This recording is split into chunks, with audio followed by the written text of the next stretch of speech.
In a previous video, I showed you my then recently acquired aluminum boat and how I began refitting it basically from scratch.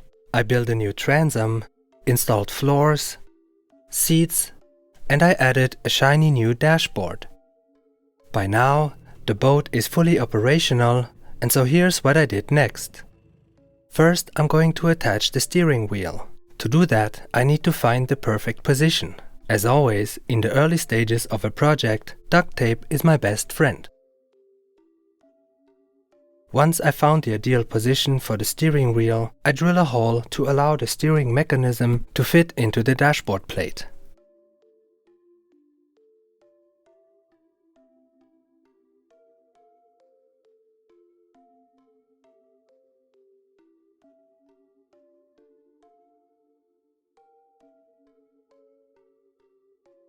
And with that, the boat now has a steering wheel.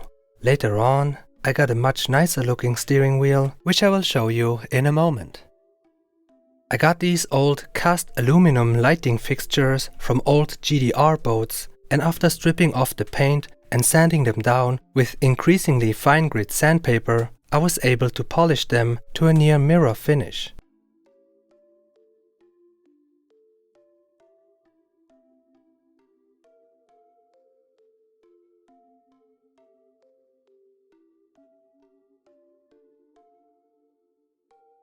Some of them were missing the original glass, but I was lucky enough to find replacements second-hand. I'm using inexpensive but waterproof LED lights, which I simply glue into the light housings. And just like that, I got some nice period-looking navigation lights. Next, I'm going to install some switches to the left of the steering wheel. I went with some airplane-style looking switches, but unfortunately, I only found out later that the ones I got aren't waterproof at all, so I'll probably have to replace them at some point in the future.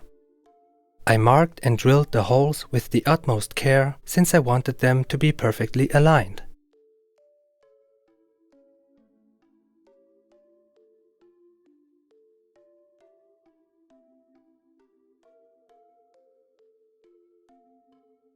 I had to remove a bit of wood from behind to make space for the switches to fit properly.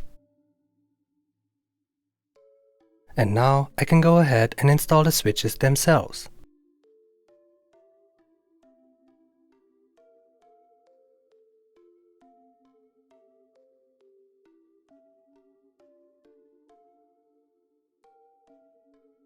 Now, about the motor, you might remember this outboard engine with a jet propulsion system instead of a traditional propeller.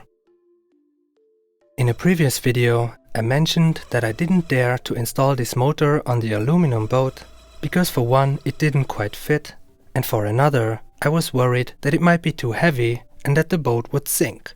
Well, I changed my mind and decided I'd give it a try. The first thing I had to do was to raise the height of the transom by about 20 centimeters. For this, I used some sturdy aluminum profiles, and this worked out pretty well. To install the motor, I temporarily set up my crane at the front of the barracks boat. I used simple tension straps to secure the crane, and in this way I was able to effortlessly install the motor all by myself. I just added some fenders to get the boat into the right position, and then I could gently lower the engine down onto the transom.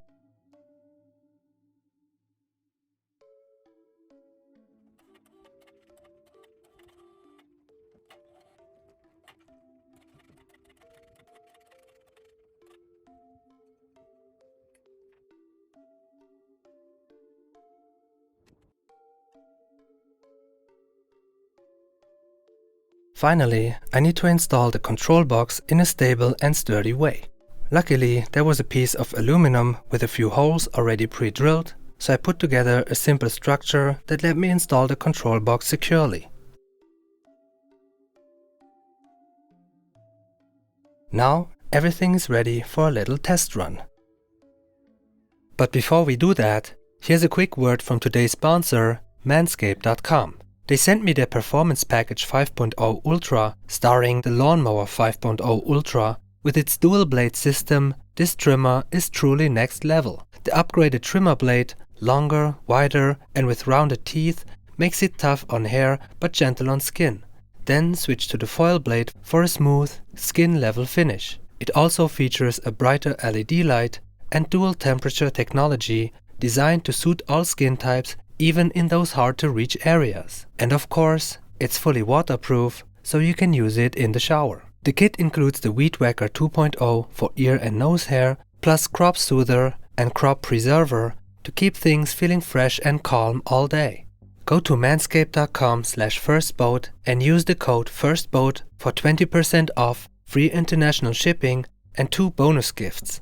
With this, your grooming routine just leveled up. And so now, let's go ahead with that test run.